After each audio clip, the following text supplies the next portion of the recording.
Et beaucoup de réactions, bien sûr. Bonjour Natalia Odisharia.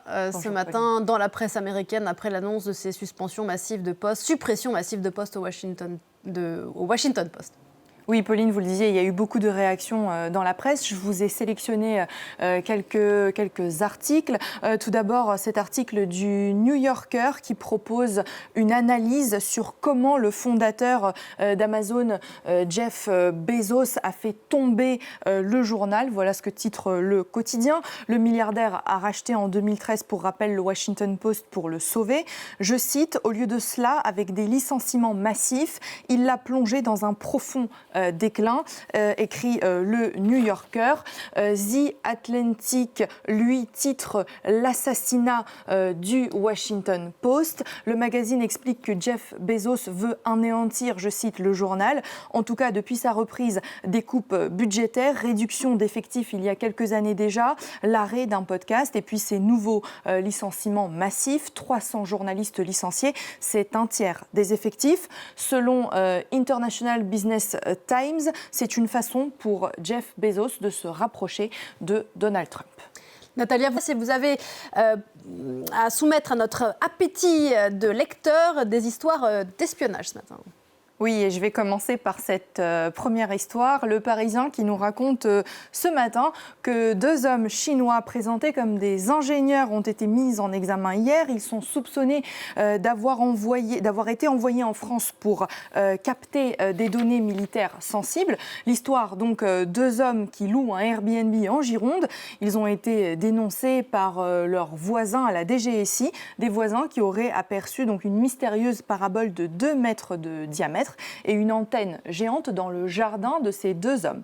Autre histoire d'espionnage, Pauline, c'est dans le Télégramme ce matin, une histoire donc racontée par le journal qui dit que des scientifiques russes développent des technologies pour transformer les pigeons en drones, des bio-pigeons, et qui pourraient être utilisés à des fins militaires ou à de la surveillance secrète. Alors regardez cette photo, une puce serait implantée dans le cerveau du pigeon et une caméra fixée à sa poitrine. On pourrait ainsi contrôler à distance leur trajectoire de vol et grâce à l'endurance des pigeons et leur capacité à accéder à des endroits difficiles, ils seraient plus efficaces que les drones selon les scientifiques. Et puis si les détails de cette histoire vous intéressent, vous pouvez lire cet article sur notre site internet qui revient très largement sur le sujet. Le rêve fou des pigeons drones et des humains à reprogrammer, à lire sur france24.com, histoire saisissante. On reste un peu dans le même thème, Natalia.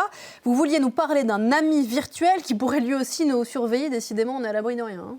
C'est ce que dit ce matin le journal L'Humanité. En tout cas, vous avez peut-être aperçu dans le métro parisien, bien sûr, les réseaux sociaux, cette campagne publicitaire et ce collier, un collier baptisé Friend, ami, dopé à l'IA, présenté donc comme un ami virtuel, vous l'avez dit, capable de converser avec le porteur.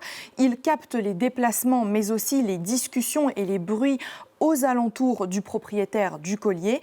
Un chercheur explique dans cet article qu'il s'agit d'un nouvel outil de surveillance de masse de la population. Alors, amis ou espions, collier ami ou espion, je vous laisse vous faire votre propre avis avec cette interview. Pour le journal La Croix, en tout cas, ce collier inventé par un ancien étudiant d'Harvard pourrait créer une dépendance émotionnelle, je cite.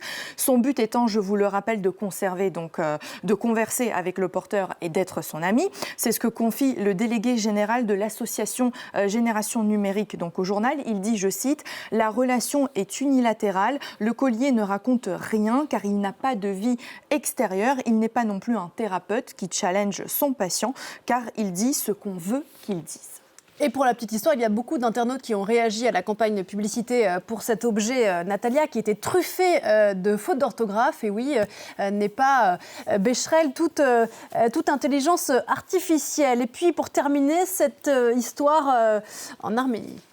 Oui, le fils d'un opposant politique donc en Arménie veut mettre en place un ministère du sexe. C'est ce que nous dit le Télégraphe ce matin pour lutter contre la baisse démographique dans le pays selon lui. Et pour lui, donc, la solution, c'est rendre les femmes sexuellement satisfaites. Je cite, dans son podcast, il précise, je cite une nouvelle fois, on ne peut résoudre les problèmes démographiques sans parler de sexualité, mais il n'a pas donné plus de détails sur ce ministère du sexe et la façon dont il comptait rendre les femmes satisfaites, pour reprendre ses mots. C'est une idée d'homme, Natalia. Merci beaucoup. C'était la revue de presse. À revoir en replay, réécouter en podcast.